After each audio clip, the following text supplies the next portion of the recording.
as promised, 7.3 and 7.4 practice problems. Leticia wants to estimate what proportion of her high school seniors plan to attend the prom. She takes a simple random sample of 50 out of the 750 seniors in her school and finds that 36 plan to go to prom. Calculate and interpret a 90% confidence interval for the proportion of all seniors at Leticia's school who plan to go to the prom. So, we know based on my last live lesson that we can either do this by hand or with a calculator. I'm going to show you both, or I'm at least going to set it up so that you could solve it by hand. So we're going to need a few things. First, I'm going to write down the formula that we use when we solve by hand. We have p hat plus or minus z star times the square root of p hat times 1 minus p hat over n. Right. So we're going to need all of these values. I know that my confidence level is 90%. That's going to help me find my z star. I know that my n is 50. Need to figure out p hat. P hat is your sample proportion. So we know that 36 out of the 50 we interviewed plan on going to the prom, so that would be our sample proportion. So we're talking 36 out of 50.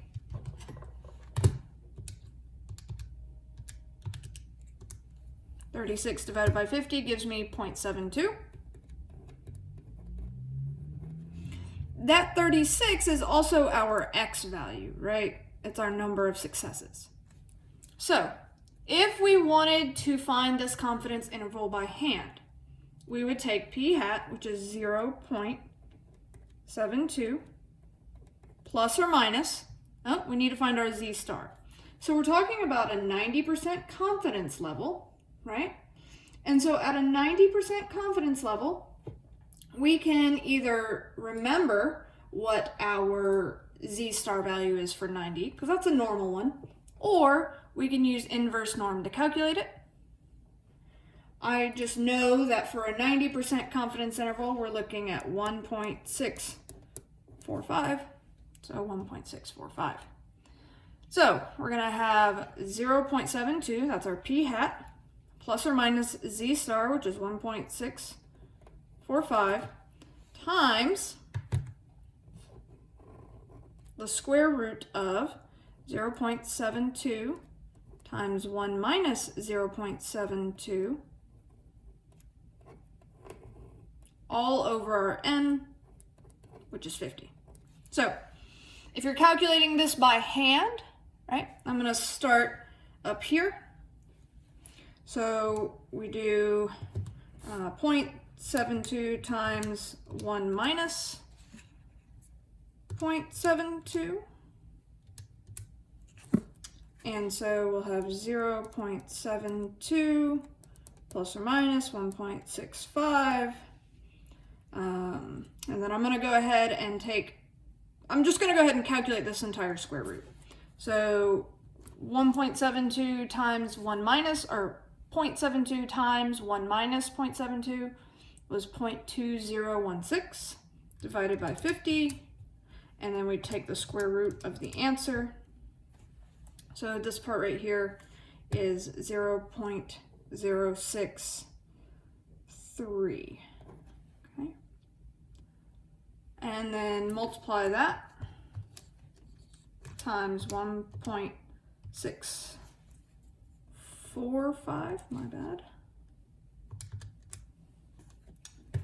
0.72 plus or minus 0.104. And remember, this 0.72, that's our point estimate, and that plus or minus 0.104 is our margin of error. Right? And then if you add and subtract that margin of error from your point estimate, you will find the confidence interval. Or we can do this by calculator. So if we do it by calculator, right? To do it by calculator, we hit stat, arrow over to test. Okay, so we're going to press stat and arrow over to test. And then you're going to go all the way down to A, which is 1 proportion Z interval, okay? And it's going to ask you for an X, an N, and a C level. And we know all of these.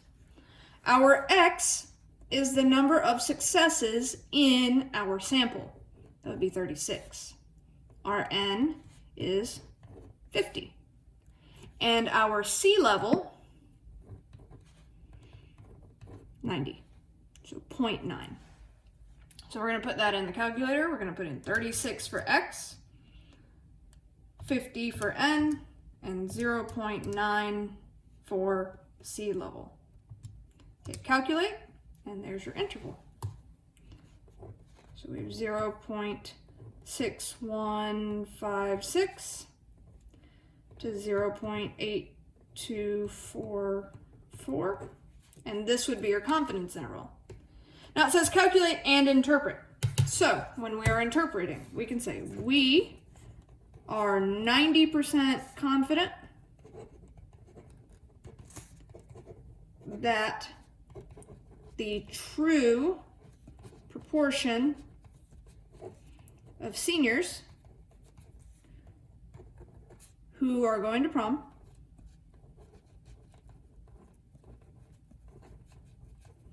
is captured in the interval 0.6156 to 0.8244. So we're 90% confident that the true proportion of seniors who are going to prom is captured in the interval from 0.6156 to 0.8244. So that is how we calculate a confidence interval for proportions. Now let's do something